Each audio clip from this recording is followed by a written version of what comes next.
family and friends, please join me in welcoming our speaker, Fareed Zakaria.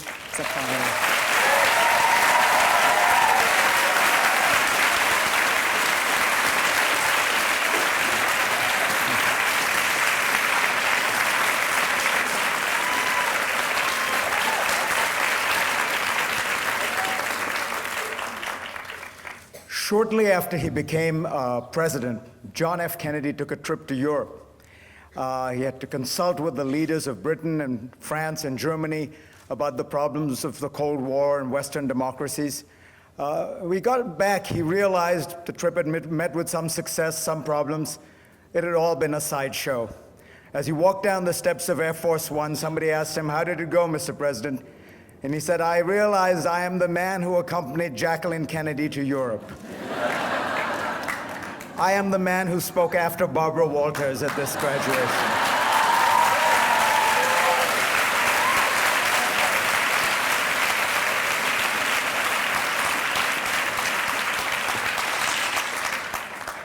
President Lawrence, Chairman of the Board, John Hill, trustees, parents, members of the faculty, and of course, the reason we are all here, graduating seniors. Thank you for inviting me. Thank you for inviting me to be part of this wonderful tradition. This is one of the great moments in American life, and it is such a pleasure for me to be able to share it with you. This is actually my second Sarah Lawrence graduation. My first was in 2010, when my wife Paula got her master's in fine arts and creative writing.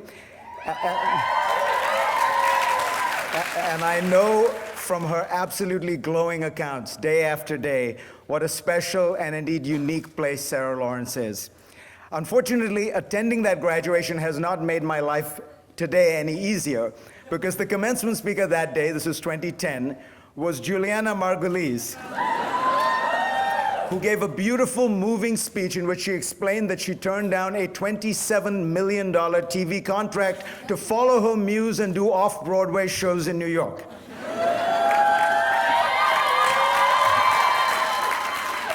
So I'm not going to be able to match that tonight.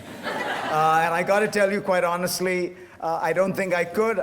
I have occasionally turned down a nice speaking fee to stay home with my kids, but I have never gone through that kind of moral stress test. If I were, I would fail. I just wanted you to know. In preparing for this talk, it came to my attention that I know some of the people graduating. Actually, I know the parents. That's when you know you've passed a certain age. You see, I still think of myself as vaguely postgraduate, and then I get these emails from people telling me that their children or their nieces are graduating, and I realize, okay, this is the time you start stocking up on the Metamucil. There's actually nothing like having young kids to remind you how old you are. Our 6-year-old Sophia recently learned in school that there was a time in human history when salt was the most precious thing in the world. So she tells me that and then pauses and says, "Daddy, when you were young, was salt very expensive?" Anyway, once I got over the fact that I was a generation removed from the graduates, I was delighted to learn that there is a celebrity amongst you, a quiet celebrity of sorts who hasn't gotten the attention she deserves. Nadia Rahman is graduating from Sarah Lawrence this year. Now, many of you know her as a lovely and talented person, but did you know that Nadia is the world's most important math student? You see, in 2004, at age 12, she did badly in a math test, was very shaken up by this. Imagine South Asian kid does badly in math. You know? She asked her cousin for help, but he lived thousands of miles away, so they decided to do it online using a virtual blackboard. The cousin was Sal Khan, and that blackboard is, of course, the beginning of Khan Academy.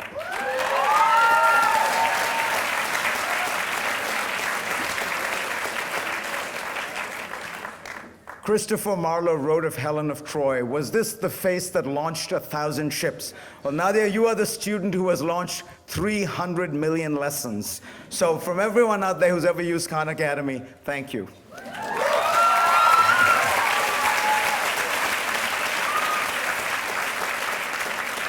And I suppose we should thank Sal as well, who's in the audience. You are graduating from Sarah Lawrence, the quintessential liberal arts college, at an interesting moment in history. It's a time when the liberal arts are honestly not very cool. You know what you are supposed to do in America these days. You are supposed to study computer science, code at night, start a company, take it public, and get rich, right? But if you really want to branch out and go crazy, you could major in mechanical engineering. What you are not supposed to do is study the liberal arts. Now, this is not really a joke anymore. The governors of Texas, Florida, and North Carolina have all announced that they do not intend to spend any more taxpayer money subsidizing the liberal arts. Florida's Governor Rick Scott says, "Is it in the vital interests of the state to have more anthropologists? I don't think so." Even President Obama recently urged students to keep in mind that a technical training would be far more valuable than a degree in art history. Majors like English that were once very popular, highly respected, I believe Barbara Walters' major, are now in steep decline. Now, you know, I can understand these concerns about liberal arts because I grew up in India in the 1960s and 70s. A technical training was seen as the key to a good career. People who studied the liberal arts were either weird or dumb, or sadly they were women, because in those days the humanities were considered an appropriate training for an aspiring housewife, but not for a budding professional. Now, if you were bright, you studied science, so I did. I even learned computer programming in India in the 1970s. Not very relevant to computer programming today. When I came to the United States for college, I brought with me this mindset. In my first year at Yale, I took a bunch of science and math courses, but I also took one course in the history of the Cold War. That woke me up and made me recognize what my real passion was. I dove into history and English and politics and economics, and have stayed immersed in them ever since. Now, in thinking about my own path, I hope to give you some sense of what the value of a liberal education is. But first, a point of clarification. A liberal education has nothing to do with liberal in the left-right sense of the word. It also does not ignore the sciences. From the time of the Greeks, physics and biology and mathematics have been integral, absolutely integral, to a liberal education, just as much as history and literature. For my own part, I've kept alive my own interest in science and mathematics. A liberal education, and this was Cardinal Newman's definition in 1854, is a broad exposure to the outlines of knowledge for its own sake, rather than to acquire skills to practice a trade or do a job. And there were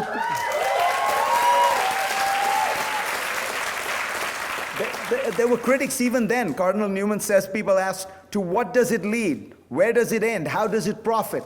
Or I remember the president of Yale when I was there, the late, great Bart Jamadi, asked in one of his beautiful lectures, what is the earthly use of a liberal education? Well, I could point out that a degree in art history or anthropology often requires the serious study of several languages and cultures, an ability to work in foreign countries, an eye for aesthetics, and a commitment to hard work, all of which might be useful in any number of professions in today's globalized world. I might also point out to Governor Scott that it could be in the vital interests of his state in particular to have on hand a few anthropologists to tell Floridians a few things about the other 99.5% of humanity and how they live.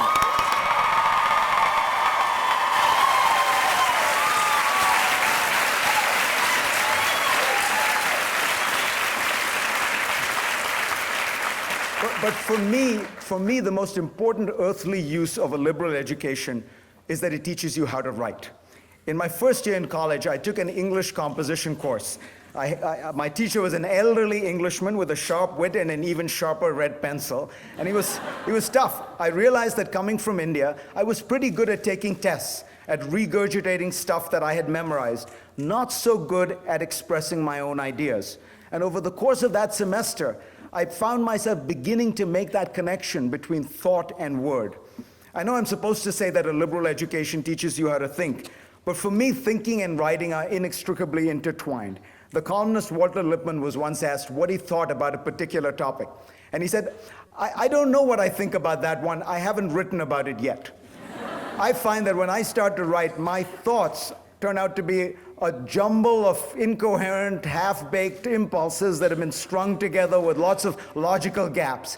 It is the act of writing that forces me to clarify them, to figure out what I really think.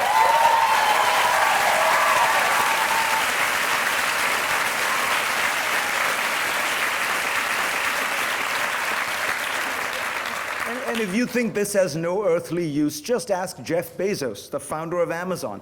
Bezos insists that his senior executives write memos, often as long as 6 printed pages, and he begins senior management meetings with a period of quiet time, sometimes as long as 30 minutes, while everyone reads the memos and makes notes on them. Whatever you do in life, the ability to write clearly, cleanly, and I would add quickly, will prove to be an invaluable skill. And in many ways, that is the central teaching of a liberal education. The second great advantage of a liberal education is that it teaches you how to speak and speak your mind. Again, a big contrast between school in India and college in America was that I realized an important part of my grade was talking. My professors were going to judge me on the process of thinking through subject matter, presenting my analysis and conclusions out loud. The seminar, which is in many ways at the heart of a liberal education and at the heart of this college, teaches you that. Teaches you to read, analyze, but articulate. And being articulate is reinforced in the many extracurricular activities that surround every liberal arts college. Theater, debate, political unions, student government, even protest groups, right? You have to get people's attention and convince them of your cause. Speaking clearly and concisely is a big advantage in life. You have all surely noticed that when somebody from Britain gets up and talks in class, he gets 5 extra points, right? In fact, British education and British life have long emphasized and taught public speaking through a grand tradition of poetry recitals, elocution, debate, declamation. It all makes a difference. The accent helps too, of course. The final strength of a liberal education is that it teaches you how to learn.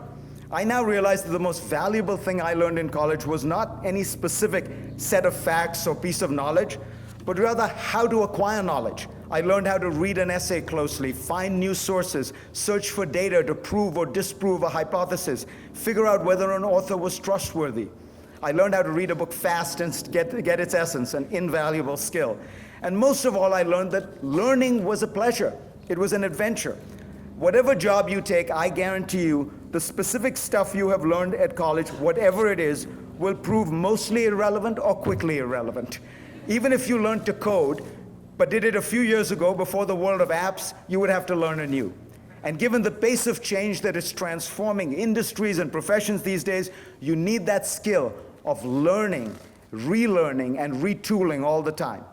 So these are a liberal education strengths, and they will help you move through your working life.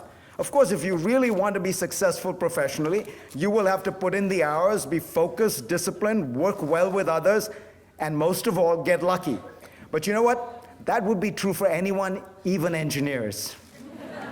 I kid you, of course. Remember, I'm from India. Some of my best friends are engineers. But honestly, I think that the important thing we all have to recognize is that education is not a zero-sum game. Technical skills don't have to be praised at the expense of the humanities. Computer science is not better than art history. Society needs both, often in combination. If you don't believe me, believe Steve Jobs, who said, "It is in Apple's DNA that technology alone is not enough. It is technology married with liberal arts, married to the humanities, that yields us the result that makes our hearts sing." That marriage between technology and the liberal arts is now visible everywhere. 20 years ago, tech companies might have been industrial product manufacturers. Today, they have to be at the cutting edge of design, marketing, and social networking. Many other companies focus much of their attention on these fields because manufacturing is increasingly commoditized, and the value add is in the brand, how it is imagined, presented, sold, conceived, marketed. And then there is, of course, America's most influential industry, which exports its products around the world, entertainment, which is driven at its core by stories, pictures, and drawings. Did I mention that Juliana Margulies turned down a $27 million contract? And rumor has it that Barbara Walters has done all right. You will notice that so far I have spoken about ways that a liberal education can get you a job. That is important, but it is not the only virtue. You need a good job, but you also need a good life. Reading a great novel, exploring a country's history, looking at great art and architecture, making the connection between math and music, all these are ways to enrich and ennoble your lives. In the decades to come, when you become a partner and then perhaps a parent, make friends, read a book, listen to music, watch a play, these experiences will be shaped and deepened by your years here. A liberal education also makes you a good citizen. The word liberal comes from the Latin word liber, which means free. At its essence, a liberal education is an education to free the mind from dogma, from control, from constraints. It is an exercise in freedom. That's why the American founding fathers so believed in it so passionately. Benjamin Franklin, the most practical of all the founders and a great inventor and entrepreneur in his own right, proposed a program of study for the University of Pennsylvania that is essentially a liberal arts education.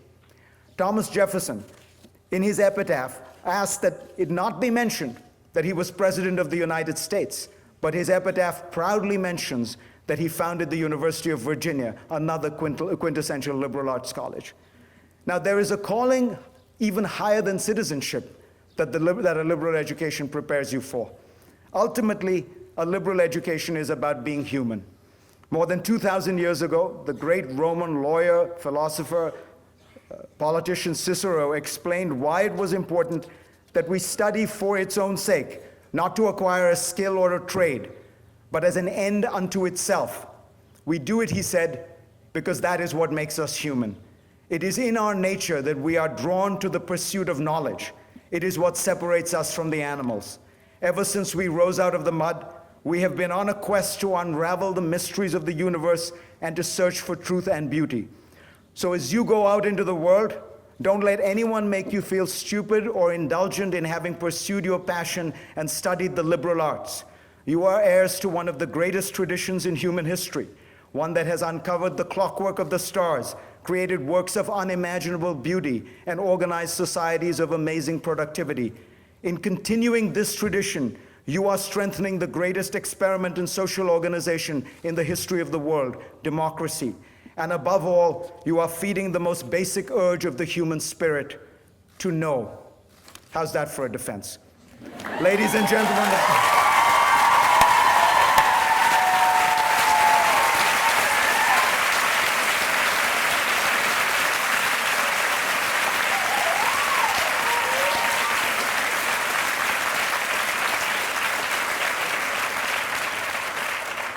ladies and gentlemen of the class of 2014, congratulations and Godspeed.